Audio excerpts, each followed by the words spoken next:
Welcome to part two. Welcome to part two of day 4, 22, 23, 24. Now will be 25, 26. 25 starts out again. I'm reading NIV version, the New International Version. It starts off with Abraham taking another wife whose name was Keturah. And so I didn't know what number this was because I remember he was married to Sarah. I feel like she was his main wife, but then he married Hagar, Sarah's maidservant, but he had 6 children. And it's interesting that the Bible makes sure to note that even though he did have 6 more children, it says that in verse 5, Abraham left everything he owned to Isaac. Abraham lived for 175 years. Wow. Remember I said before, it said that his only son was Isaac, but the Bible does mention Ishmael again in verse 9. His sons Isaac and Ishmael buried him in the cave of Machpelah near Mamre. And old, so she had given her maidservant Hagar to marry Abraham to bear him a son.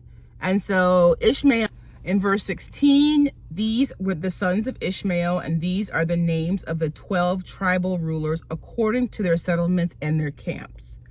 Ishmael lived for 137 years. Wow. All right.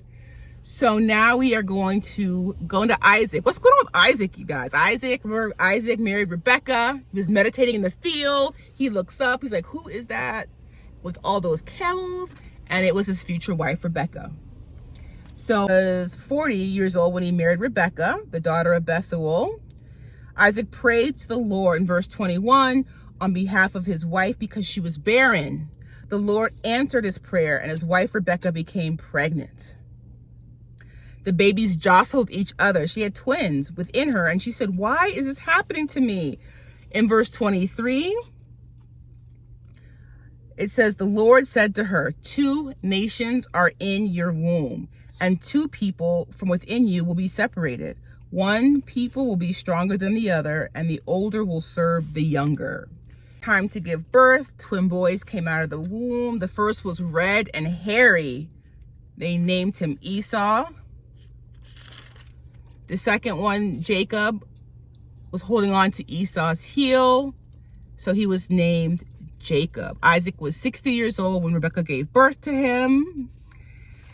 Isaac loved Esau, who was a hunter.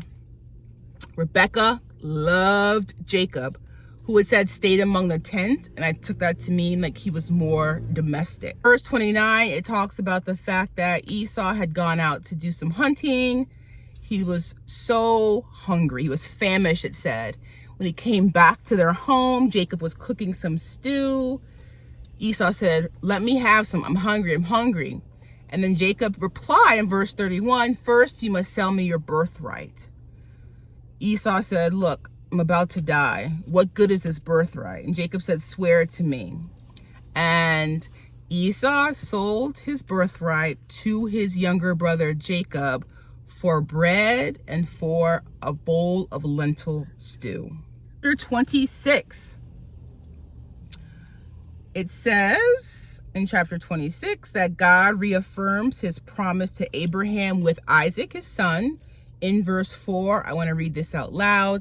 I will make your descendants as numerous as the stars in the sky. I will give them all these lands. Through your offspring, all nations on earth will be blessed, because Abraham obeyed me, kept my requirements, my commands, my decrees, and my laws. So again, obedience will positively affect not only you, but your future generations. That's what that says to me. In this chapter, Isaac did the same thing that his father Abraham did at least twice.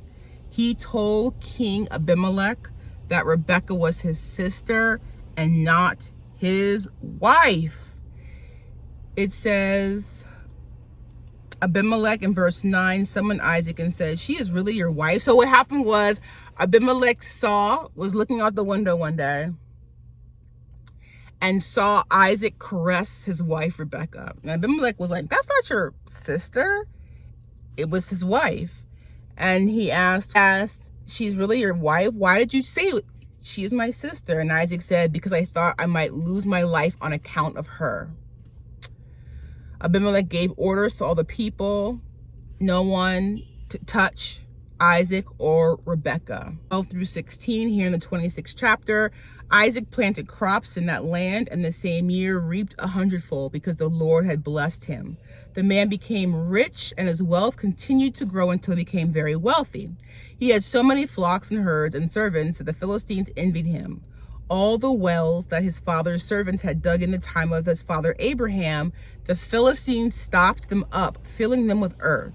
Abimelech said to Isaac, move away from us. You have become too powerful for us. And he did. He went to Beersheba. He built an altar there. He pitched his tent, and there his servant dug a well.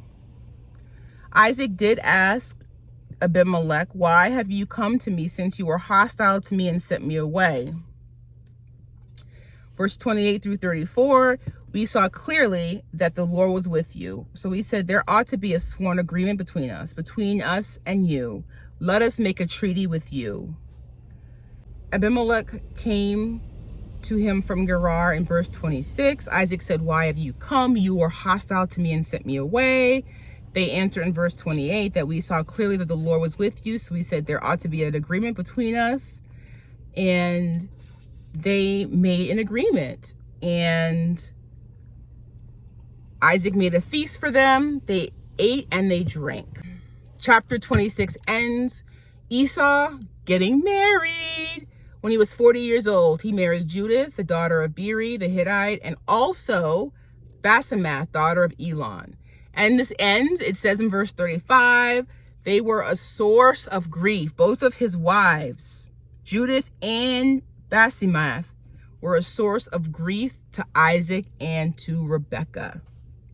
Only 2 parts, but there's a lot of action, so it's actually going to be 3 parts. I'm ending part 2 for day 4 right now. I will link both other parts in this video below. I will see you in part 3 to day 4. All right? See you soon.